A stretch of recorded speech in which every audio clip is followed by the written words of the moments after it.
Mirëmëngjesi, miq të dashur, ja ku po takojmë bashkë edhe në një ditë tjetër me Jeta Sot, duke ju uruar një ditë sa më të mbarë dhe bashkë do të jemi deri në orën 10. Ju e dini që çdo ditë i kemi ndryshe edhe sa i përket bisedave që realizojmë si këtu në studio, njëjtë edhe përmes lidhjeve të drejtë për drejta që na dërgojnë tek mërgjimtarët tonë.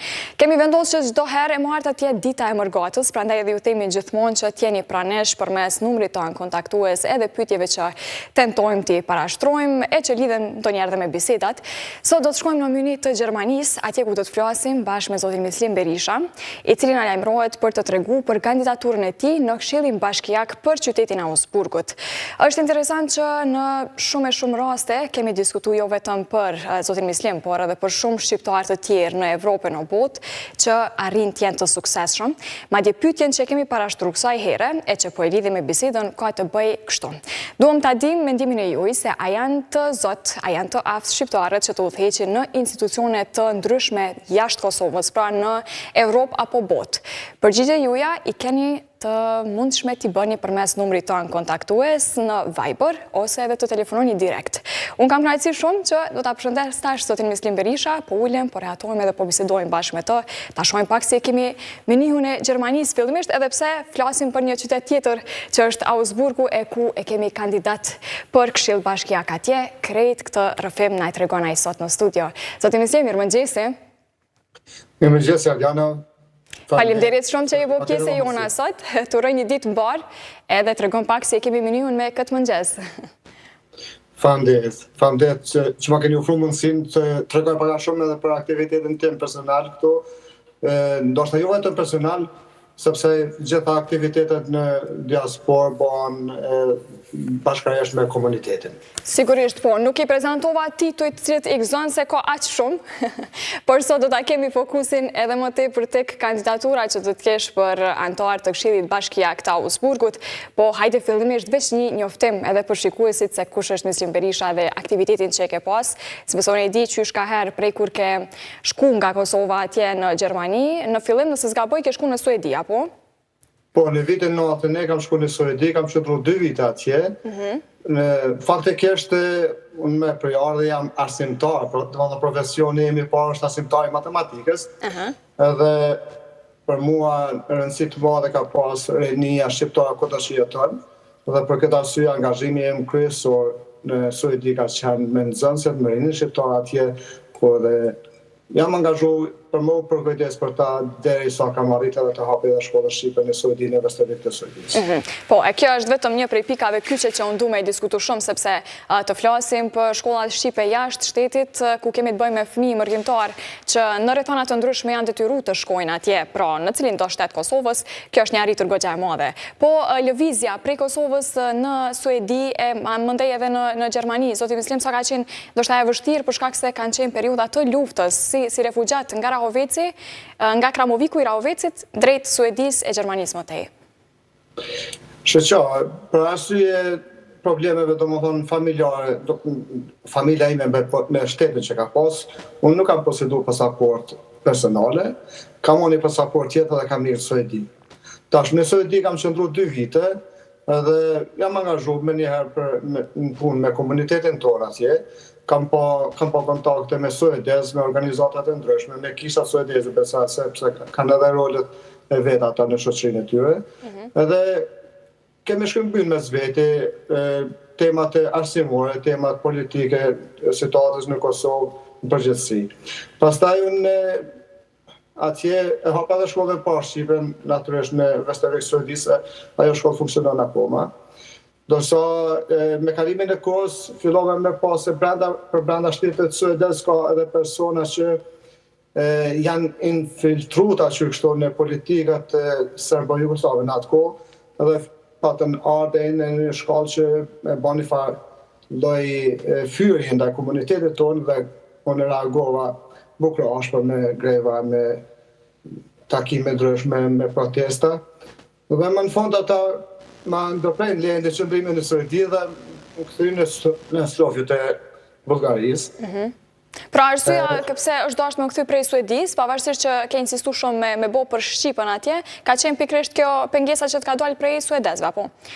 Çka synojshin me? Po.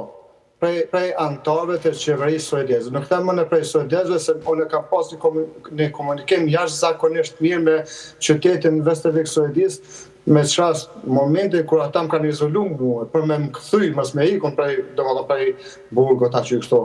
Mbyllën ka qenë 2 muaj. Kanë pas protesta, kanë organizuar peticione, kanë dërguar edhe peticione deri te ministresha për çështjen e refugjatëve. Me komunitetin suedez kam pas komunikim jashtëzakonisht mirë, kemi bashkëpunuar jashtëzakonisht mirë. Gjua suedeze për mua ka qenë ndoshta gjua që kam mësuar në jashtë vendit tim edhe kam arrit me mësu aq mirë sa që unë kam shkruar në gazetën suedeze. Po, i kemi mandej edhe fotografitë që i shohim pas pak, janë disa prej publikimeve tua të para, po bashkangjitur edhe me fotot e aktiviteteve që i ke zhvillu. Sa ka qenë e vështirë me u përshtat në një shoqëri krejt tjetër, me u integru në atë rreth, ku ndoshta më së paku po themi janë shqiptar, në krahasu me komunitetin kryesor të cilit do vend në Evropë ku ke jetu dhe jeton sot. Vështirësia më e madhe ka qenë rruga, rrugtimi, se unë kam pas një rrugtim jashtëzakonisht vështirë. Prej Sofjes kam shkuar në Shqipëri, pastaj një vit kam qenë në Shqipëri dhe kam hyrë dhe kam dalë në një ilegale në Kosovë, Shqipëri, e parë se nuk mundem me gjetë veten ashtu si detyrova të vi në Gjermani. Sikur se integrimin e Suedi, ta që kështu integrimin fillestar, ashtu edhe në Gjermani unë nuk e kam pas tepër të vështirë, sepse kam qenë person aktiv kërkues. Njerëzit që janë kërkues mundën me gjetë vetën, mundën me gjetë integrimin në një shoqëri. Dorso persona që presin gjëra të gatshme ta që kështu, ose janë persona vetvete nga natyra të heqës, rrinë brapa shoqërisë, atëherë është pak shumë vështirë integrimin me një shoqëri tjetër. Po i vjet aman duhet me guxu. Një mesazh që po e përcjell përmes kësaj, që sadopak edhe ndryshimet që vijnë, të paktën ta kemi një guxim brenda vetës. Tregon pak për përfshirjen tonë mandej në Gjermani, për kalimin atje edhe jetesën që e ke ndërtu, momentalisht jeton në mënyrë të Gjermanisë, po edhe Augsburgun tash e ke një prej pikave të forta që flasim gradualisht se më shumë e kisha të rëndësishme me u njoft, paraprakisht edhe shikuesin për ty. Në kohë kur kam marrë në Gjermani, me një herë kam filluar me marrë me çështjen e rinisë shqiptare. Edhe kemi themeluar shoqatën e parë, ta që kështu shqiptarë në diasporë që është marrë krye këput, ose në gat, që është marrë krye këput me punën me rini. Shoqata Shqiponia Munich është ajo që është marrë me çështet e shqiptarë në rinisë shqiptare në Munich e rrethin. Përmes asaj shoqate kemi arritë të kemi kontakte jashtëzakonisht më dha me sikur se me rinin gjermane, po ashtu edhe me politikat gjermane, me politikanë të ndryshëm.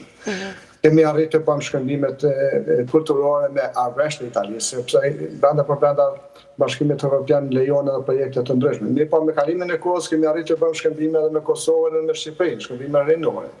Pastaj, pas hapi kemi arritë të bëjmë edhe shkëmbime të bashkëpunëtore profesional në limit të fushës të punës me rini, si me Kosovën, me Shqipërinë edhe me Gjermaninë. Me kalimin e kohës, pastaj nuk jam dalë në këto aktivitete, kam arritë të përpilloj edhe një projekt 6 vjeçar të bashkëpunimit të Kosovës, Slovenisë edhe të Gjermanisë. Do të thonë quhet projekti Trialog, dhe në të kam marrë pjesë një numër bashkëpunëtorëve tonë atje në Kosovë, nëse zgaboj kanë qenë 6 persona aktiv për 6 vite, slovenë dhe gjermanë. Sa të kam po me undin dështë mirë, krejt ky bashkëpunim mes shqiptarëve dhe vendeve të tjera pra të huaja, që një farë forme ta njohin kështu një anë tre, edhe trinis ton, e për të kalu mandej edhe tek pjesa e gjuhës shqipe, pra që ke bë të pamundurën që shqiptarët ose më sakt trinë të vendit ton ta ruajnë, po edhe ta mësojnë kushdo që është lindje është rrit atje, së është më ndryshe kur shkon edhe kur lindesh në një vend huj. Shëshë, Arjane, nuk është lehtë me thy një tabu. Ne, si komuniteti, kemi qenë të obligum të gjejmë metoda si ta thymë atë tabun që e ka investu Serbia më herë në vendet e jashtë Jugoslave, ta them në atë kohë. Nëse shkon në bibliotekat gjermane, i gjenë ndoshta një numër shumë të madh librash propagandik të Serbisë që nuk i gjenë as në vetë në Beograd. Më thonë, ka investu në propagandën e jashtme. Dhe ne si komunitet kemi pas shumë vështirësi dhe fillojnë ta thema tabun që shqiptarët janë me të vërtet një popull evropian një popull që din të punoj, din të arsimohet edhe din të ruaj vlerat evropiane. Çfarë propagande përcillet përmes këtyre librave? Nëse veç të ka rënë dur edhe ty ndoshta ndonjë prej tyre me lexu dhe me kuptu saktësisht se çka përcillet për shqiptarët në krejt komunitetet tjera të Evropës edhe botës. Paraqitet shqiptar, paraqitet në propagandën sjellën si një popull i egër, një popull jo dëgjues, një popull jo bashkëpunues, një popull ekstrem, që gjanë ekstremizma të ndryshëm kohë pas kohe ato. Domethënë një popull agresiv, edhe tjera me kalimin e kohës edhe në fusha tjera. Po, e qartë. Hajde dalim tash tek kandidatura, zoti ministri. Për qytetin e Augsburgut, fillimisht ta pranoj pak informacion, ta dim edhe si qytet, se e di që është një prej qyteteve më të vjetra në Gjermani. Këtë informacion të paktën e kam, po të njihemi pak më tepër për detajet e tjera që karakterizojnë atë vend. Mendohet që është qyteti i dytë më i vjetër në Gjermani, ndërsa është qyteti më i vjetër në Bavari. Bavaria është një prej republikave gjermane, ndoshta jo më të mëdha, po më të organizuar ekonomikisht, ka rreth 18 milion banor, ndoshta pak më shumë. Dhe domethënë kjo është Augsburgu. Kryeqyteti i Bavarisë është München. Në München kam jetuar për 20 vite, kam disa vite tash jetoj në Augsburg. Dhe arsyeja është se familja o rrit, kishim nevojë për një bani më të madhe, mundësia me mirë ishte Augsburgu, erdha këtu në Augsburg. Mirë po, akoma punoj në München, jam këshilltar për rinin që është arena në Munich, dhe jam përgjegjës për 32 shkolla që marrin domethënë këshillimet për ne. Mirë po, të dalim te Augsburg. Augsburgi është një qytet që ka mbi 310.000 banor.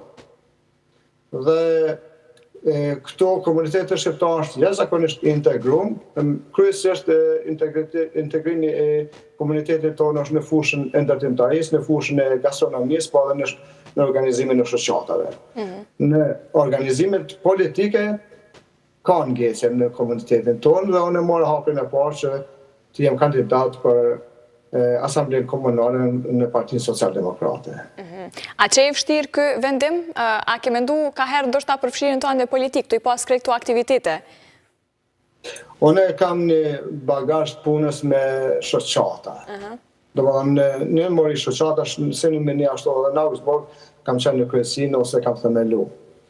Prandaj unë edhe një moment që thash edhe këtë hap dua ta marr. Dhe mi e thonë të drejten nga komuniteti vendor, domethënë nga gjermanët, kam gjetë përkrajen jashtëzakonisht mirë, sepse ta marrim shembull një kandidat i ri që hyn në listën e kandidatëve në Augsburg, nga një parti fillon nga mbi 50 numri. Dërsa mua më është ofruar numri 31, gradualisht kam rënë numri 29. Domethënë të listës. Dhe mundësit janë reale që me hy, nëse komuniteti shqiptar është aktivizohet dhe angazhohet për organizimin e votimeve, pjesëmarrje votime. Unë besoj që po, dhe duke dëgjuar dhe këtë bisedë, po e bëjmë thirrjen kështu publike me 8 mars janë zgjedhjet apo, që duhet votohet edhe ta zgjedhin emrin e një shqiptari për këtë kandidaturë që ka shpall për Augsburg. Po, faleminderit. Ashtu është me 8 mars, domethënë janë votimet komunale që në disa republika të Gjermanisë, ndërsa është edhe Bavaria, edhe domethënë edhe në Augsburg bëhet votimi komunal ose bashkiak. Boni përshtypje, zoti Mislim, shumë që the se ke pas një mbështetje dhe vazhdon ta kesh tash nga Komiteti Gjerman pro atje.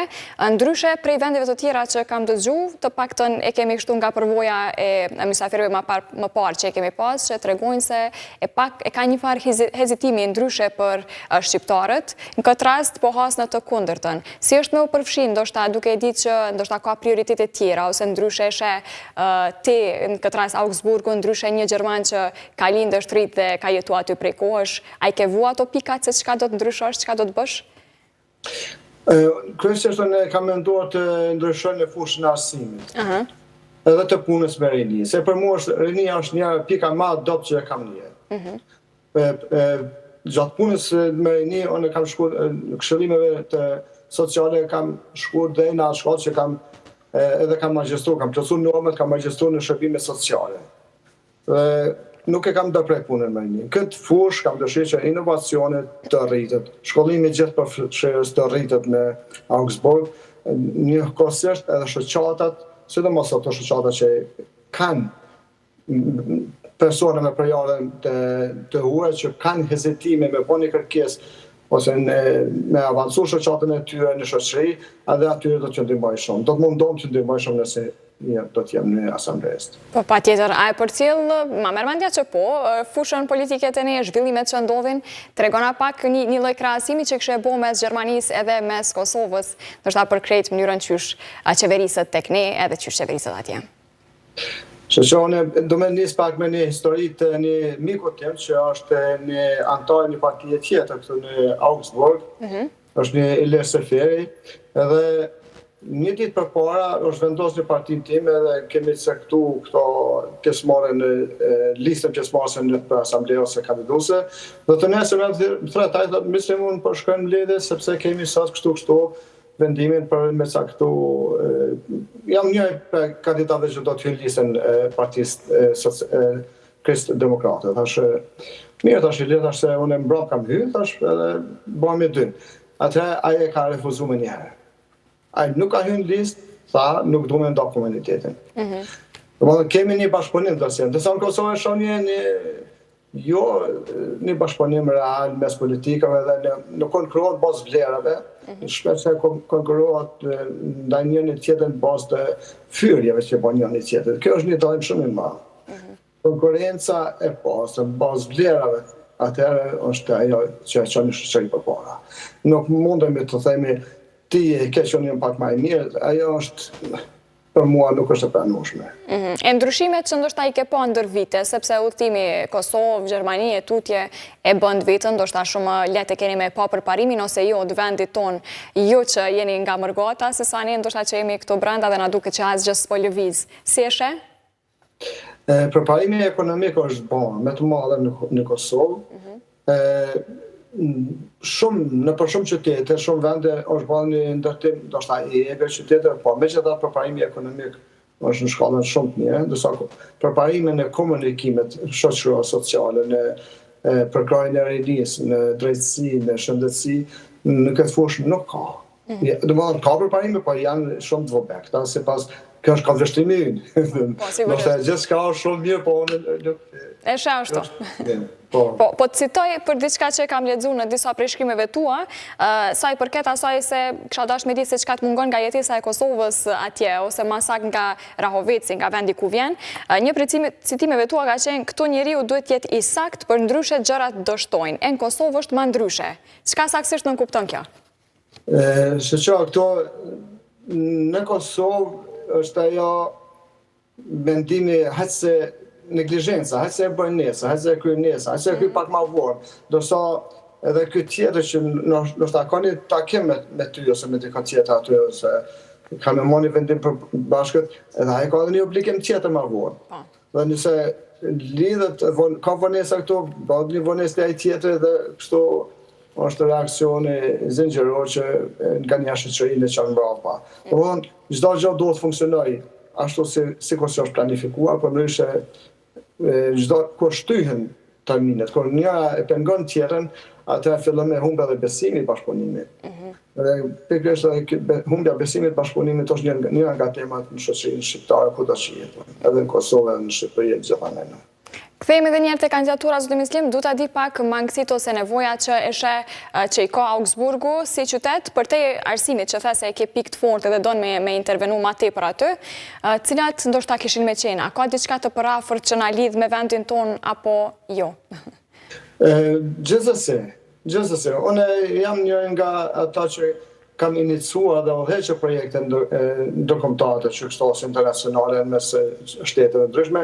Unë gjithsesi kam dëshirë që edhe Augsburgun, një pjesë të Augsburgut ose një formë të punës të Augsburgut ta sjellën në vendin tim, edhe anasjetas. Ne si mërgjimtar kemi dëshirë që ta quajmë një copë dhe ta kemi edhe këtu. Sepse shpesh kam përmendur ta cek edhe një herë këtu me që jemi këtu pranë televizionit, që që është shqiptar nuk është më, ose unë të paktën shumë kush nuk e sheh se çështjet e Kosovës, çështjet e Shqipërisë, çështjet e Preshevës, Beanosë, nëna Lëvizjes Preshevës, çështjet e Maqedonisë Veriut, çka diun, çështja shqiptare është çështje globale europiane. Nëse më parë në është dash 2 ditë më arë prej Gjermanisë dhe në Kosovë për me vizitu familjen, flasë për punëtorët atë që kanë qenë në thonjë gastarbajter ose punëtor mysafir, sot brenda ditës mundën me shku në 3 qytete për me bo një marrëveshje. Prandaj, çështja shqiptare është çështje globale. Edhe unë e shoh edhe Augsburgën si një mundësi të interaksioneve me vendin tim, pa më pasur me Ravesën Prishtina në po me diçka në dy tjetër. A veprohet me meritokraci në vendin ku jeton ti, pavarësisht se cilës etni, pavarësisht cilit komuniteti përket, a je shqiptar apo je gjerman apo cilës do kombësi tjetër? Shoqar, ne duhet të jemi realist në këtë lëmi. Nëse 2 persone janë komplet barabartë, atëherë tentohet të mirët ai që është pak më afër me personin tjetër edhe nuk shkel ligjin. Nëse 2 person ose 2 persona, njëri ka pak më tepër merita se tjetri, atëherë është vetë ligji që mbron atë person, edhe thotë, këtu, domethënë, keni bën një shim ose një gabim, edhe e kthen punëtorin ose personin për bashkëpunim në atë limita që bashkëpunim ose për punë.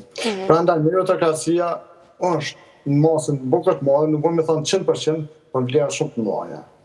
Këto pyeta edhe tek çështja e rezultatit që e pret, sepse jemi ka fundi bisedës, dhe mislim edhe pse jo ta bëjmë edhe një thirrje të drejtë për krejt shikuesit tanë që po na shohin dhe që e di që kemi shumë nga mërgata jonë, edhe duke bërë kështu thirrjen që të mund të votojnë, tregoje saktësisht edhe datën edhe atë se çka mund të bëjnë ata për juve.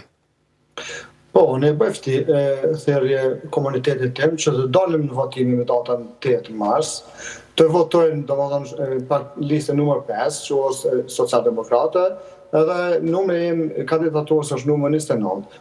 Ju premtoj që do t'ju rri pronë me pyetjet edhe me kërkesat e juaja.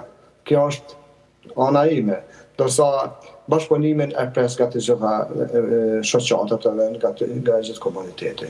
Jam i hapur për ta.